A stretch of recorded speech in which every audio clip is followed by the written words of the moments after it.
What are you going to ask Mum and Dad for your birthday? I don't know. What about a kitten? There's a birthday this week in the Kelly household, and young Jim has his heart set on getting a dog. But he has to first persuade his parents. Dad seems keen enough, but his mother is worried that she's going to be the one left with all the work. Will she? Well, stay with us. And you'll also get some tips on reading, on filling in forms, doing crosswords, and the usual spelling tip. And keep your Read Right Now workbook handy. We'll be working on pages 154 to 162 this week. Get your free copy now by ringing the helpline at 1800 20 20 65. Our first visit this week, however, is to the Adult Education Centre in Tullamore, County Offaly.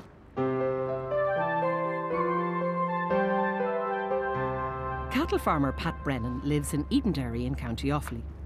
His creative writing skills particularly impressed the City and Guilds assessor. But like many people who've struggled through life with literacy difficulties, Pat feels he was at a distinct disadvantage at school because of his social background. Well, my schooling was very poor in the early 40s. I didn't go that much to school because I had over 3 miles to go to school and come back. And once you came from the bog, you were counted, you had no brains. I left school when I was 13. I could read very, very little. I couldn't write, only my name. So after the years then, I lived on a small farm with my family and I done farm work. My father died in 1971. I took over the run of the farm, the small farm that we had. We joined Europe in the 70s. You were getting those farms to put in for subsidies for cattle, which I couldn't do. I lost some of my subsidies by making a mistake in some of my farms. So I used to have to get a person to fill in farms with me. A few years ago, Pat became concerned about a couple of local teenagers who couldn't read or write and who were missing school. He helped persuade them to go back, and the local headmaster, a friend of Pat's called Tony Bambrigg, decided that one good turn deserved another. And I was talking to Tony, and Tony said to me, "Would you not go for help for yourself?" And I said, "Well, why should I go for help for myself?" But see, I know a girl that'll help you. So I met Mary McLaughlin. Hello, Patsy. How are you? How are you keeping? You're welcome. Thank you. Take a seat. When a student first comes in, I try to make them feel as welcome as possible. I glean as much information as I can from the student at that stage in relation to their education, their employment and the goals that they hope to achieve. I ask them, what exactly do you want from us? And they say, I need to be able to fill in forms, I need to be able to help my children with their homework, possibly promotion coming up at work, and they need help in that area. The driving test, farm-related materials, which tend to be very complex, and they usually are very clear about what exactly they require. Generally speaking, they're very fearful that they're going to be viewed by me and by their tutor as being stupid. The stigma, thankfully, is beginning to disappear. Once they come into the scheme and they realise that it's not like school, they're happy about that. The whole service then is explained to them. They have the option of going into a one-to-one situation or into a small group situation. We leave the choice to the student. We see people coming in, particularly the male students, would be very fearful of other males finding out about their problem. And also they are fearful that bosses will find out and realise that they have a problem, and this will impede them or stop them in some way from getting that promotion. I assure them that the service is free and confidential. Thank you very much. I look forward to meeting you then. Bye-bye.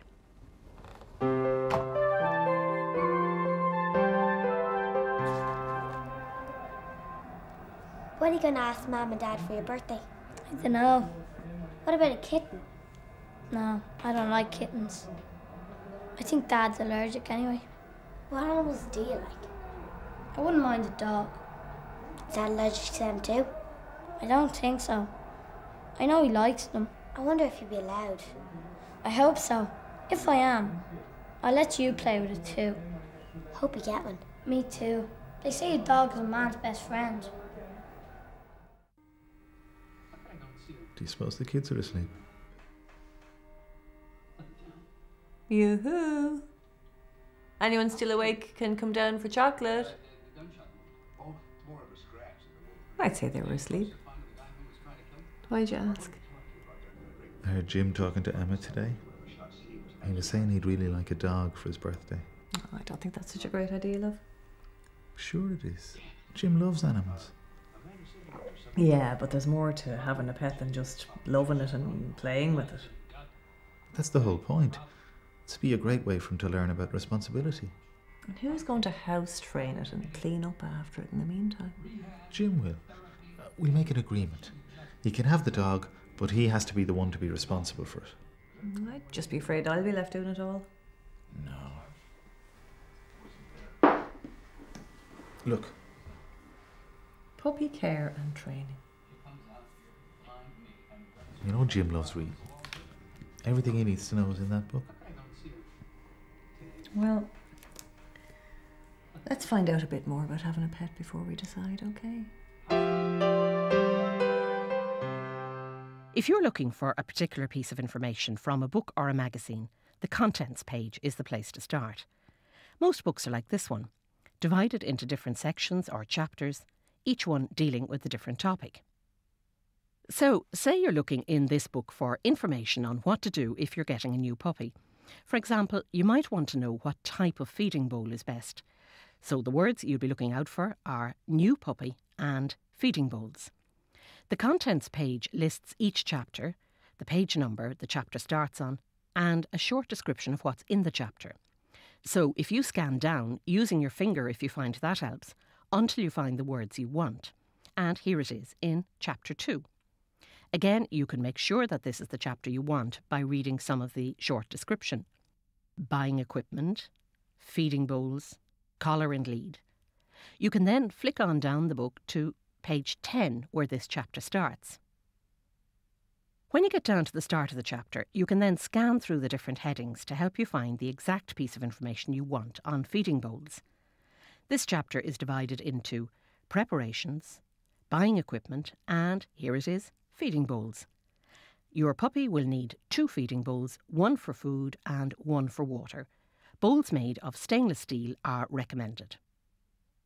For more practice on reading and scanning for information, have a look at the exercise on page 154 of the workbook. Look at these. They're beautiful. I know, the fish are boring.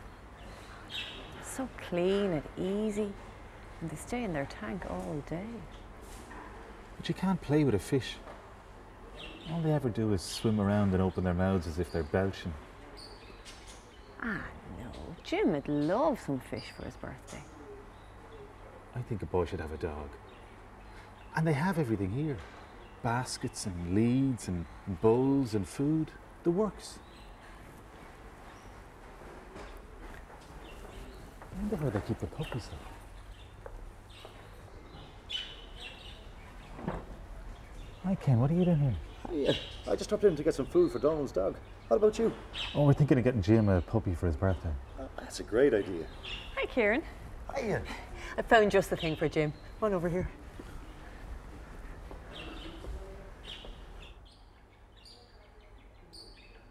Look at this.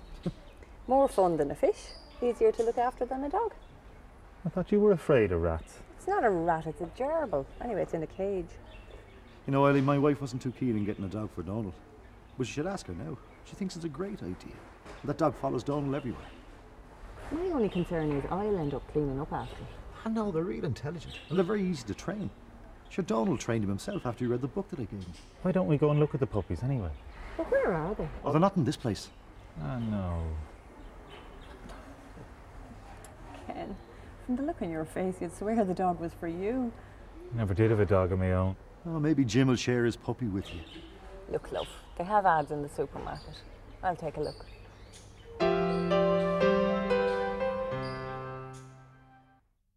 You can make new words by putting a smaller word or a prefix in front of the word.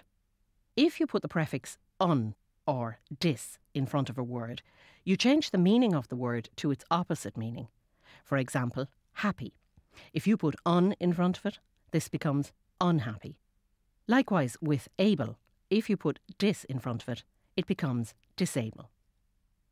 There's no rule as to why you use un for some words and dis for others, and they're spelled as they sound. Here are a few more examples.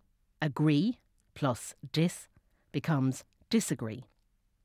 Obey plus dis becomes disobey. Kind plus un becomes unkind. Tidy plus un becomes untidy. There are 2 exercises to try on pages 160 and 161 of the workbook if you'd like more practice on making new words.